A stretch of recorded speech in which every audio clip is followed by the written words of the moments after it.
Halo, perkenalkan nama saya Mariana Bado dengan NIM 227111028. Di sini saya akan menjelaskan tentang kecerdasan buatan. Baik, yang pertama fondasi dari ilmu kecerdasan buatan, yaitu matematika. Matematika merupakan dasar teoritis dari AI. Beberapa cabang matematika yang sangat penting. Pertama, aljabar linear. Digunakan dalam representasi data, terutama dalam machine learning dan deep learning. Contohnya vektor, matriks, dan transformasi linear. Yang kedua, kalkulus. Kalkulus diferensial dan integral penting dalam proses optimasi model, terutama dalam backpropagation pada jaringan saraf. Yang ketiga, statistika dan probabilitas. Digunakan untuk pemodelan ketidakpastian, inferensi, klasifikasi, dan pengambilan keputusan. Selanjutnya, logika dan filsafat. Yang pertama itu logika profesional dan predikat. Dasar dalam sistem pakar dan reasoning penalaran, AI menggunakan logika untuk membuat keputusan yang rasional. Kemudian filsafat pikiran, memberikan landasan tentang konsep kesadaran, kognitif, dan pemikiran dalam konteks AI. Berikutnya ilmu komputer, algoritma dan struktur data, fundamental dalam pemrograman AI, termasuk pencarian, penyortiran, dan penyimpanan efisien. Komputasi dan kompleksitas, memahami batasan waktu dan ruang dalam menjalankan algoritma AI. Pemrograman, itu Python, Java, dan C++ sering digunakan dalam pengembangan AI. Selanjutnya, neuroscience dan psikologi kognitif, memberikan inspirasi biologis, yaitu untuk AI, terutama pada model neural network atau jaringan saraf buatan yang meniru cara kerja otak manusia. Selanjutnya, psikologi kognitif, membantu memahami proses belajar persepsi dan pengambilan keputusan manusia. Yang kedua, bentuk jaringan semantik yang terekam untuk kata burung. Pernyataan dosen tersebut berkaitan dengan jaringan semantik atau semantic network, yaitu representasi pengetahuan dalam bentuk hubungan antar konsep. Biasanya digambarkan sebagai graf yang terdiri dari simpul atau node dan sisi atau edge. Dalam konteks ini, simpul adalah konsep seperti burung, bisa terbang, bertelur, dan lain-lain.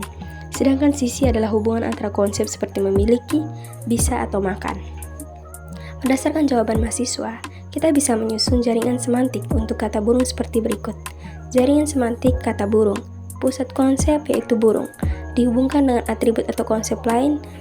Yang pertama memiliki sayap, kaki dua, paruh, atau bisa ditambahkan.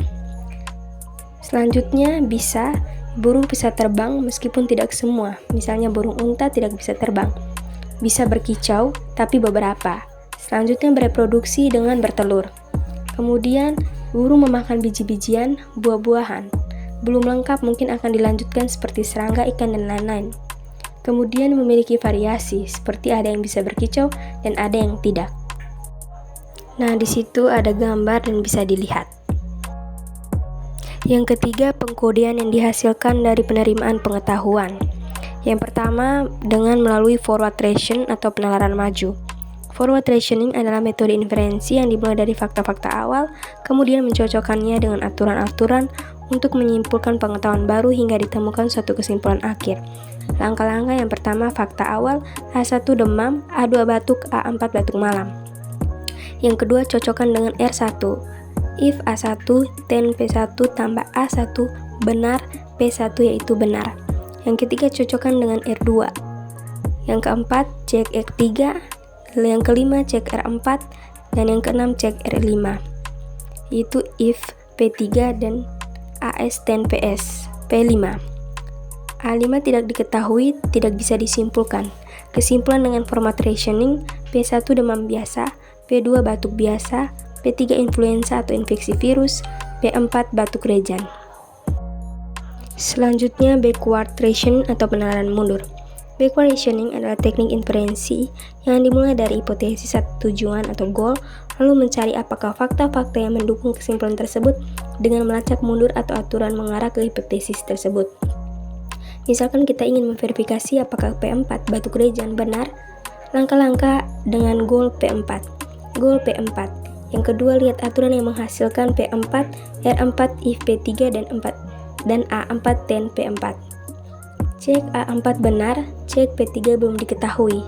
Yang ketiga, cek aturan untuk P3 ke R3, if P1 dan P2 or A3, then P3. P1 dari R1 atau A1 benar dan benar. P2 dari R2 benar, maka P2 or A3 benar. Sekarang kembali ke R4. P3 sama dengan benar, A4 benar, kemudian ke P4 benar.